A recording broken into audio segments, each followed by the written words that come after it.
Hello and welcome. Today I'm going to be showing you around my flight simulator setup. Please keep in mind whilst commenting that this thing is still very much work in progress. And it will always remain work in progress because setups like this are never done.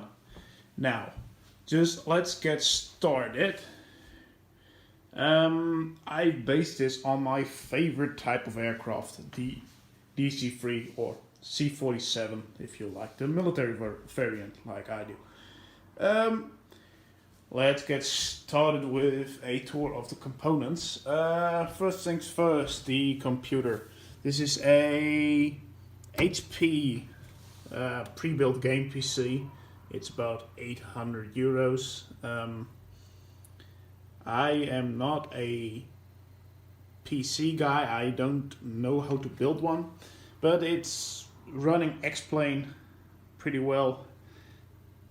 It has an AMD Ryzen processor, if I'm not mistaken, and I don't know the details of it. It just runs well.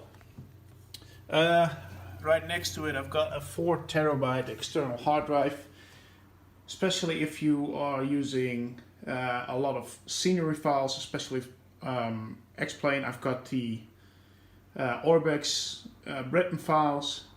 Right now I'm at Leeds Bradford Airport, and yeah, they just take up a whole lot of space, but on a 4 terabyte hard drive that it's barely made a dent on it. The TV is a 32-inch HD TV. It's cheap, it works well. This distance, it's got a high enough resolution, so yeah, it's about 150 quid if I'm not mistaken. The frame, the panel, I built all of that myself. It's just 18mm plywood. It's cheap material, it's lightweight, easy to work with, so that's why I went for that. As you might be able to see, it's quite thick, works pretty well. Got this TV mount as a wall support just for rigidity, because the TV is actually hanging on that TV support. Let's take a look at the back of this panel. As you're able to see, it's a lot of cables, a couple of power USB hubs. I've got my power supply to a couple components, and it's just a mess of wiring. And down here we've got our panels, the SATEC rudder pedals, well-known stuff. Don't look at cable management, it sucks. The seat. This is a play seat challenge. See, it says it right there, play seat.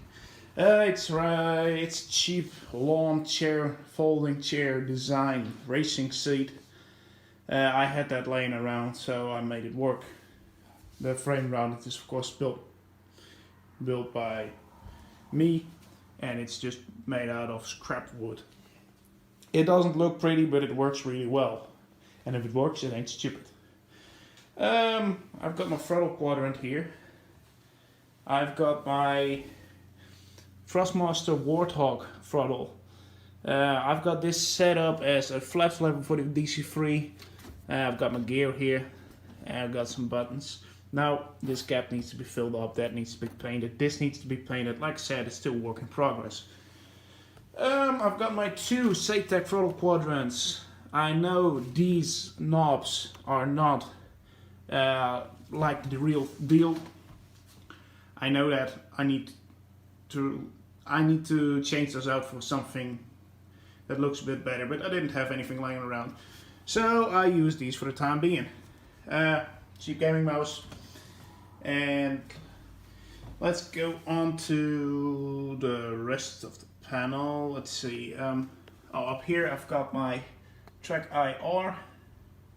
Got my hat over there. I've got my Thrustmaster Air Force headset, cheap gaming keyboard. I've got the Yoke. I don't really think I need to explain anything about this. This is a really well-known thing in the simulation world. It's the Honeycomb Alpha Yoke. Really love it. Great yoke. If you can get your hands on one, buy one. Down here we've got the Logitech or SATEC switch panel. Up there we've got the Real Sim Gear GNS 530. running Reality XP G530 software. Really great for navigation. Up here we've got the SATEC multi-panel for the autopilot. I'm using a Huawei media pad 10-inch tablet. It's running Air Manager Mobile, and it's actually kind of great because if you want to fly different aircraft, like I've set this up for a PC-12, so you can make a whole lot of different templates. It's a twin engine turboprop, like a Saab 340 for example, but right now we're flying the DC3 or C47. Next to that I've got an old LG smartphone, using that for Navigraph, for my airport charts, my ILS charts, my approach, everything is on there. Really awesome, works really well. Well, I think that's the end of this tour, because I don't really have a whole lot more to tell you about this setup. Like I said, it's still work in progress. Changes will be made, updates will be posted, so I'm just gonna give you one more quick look around.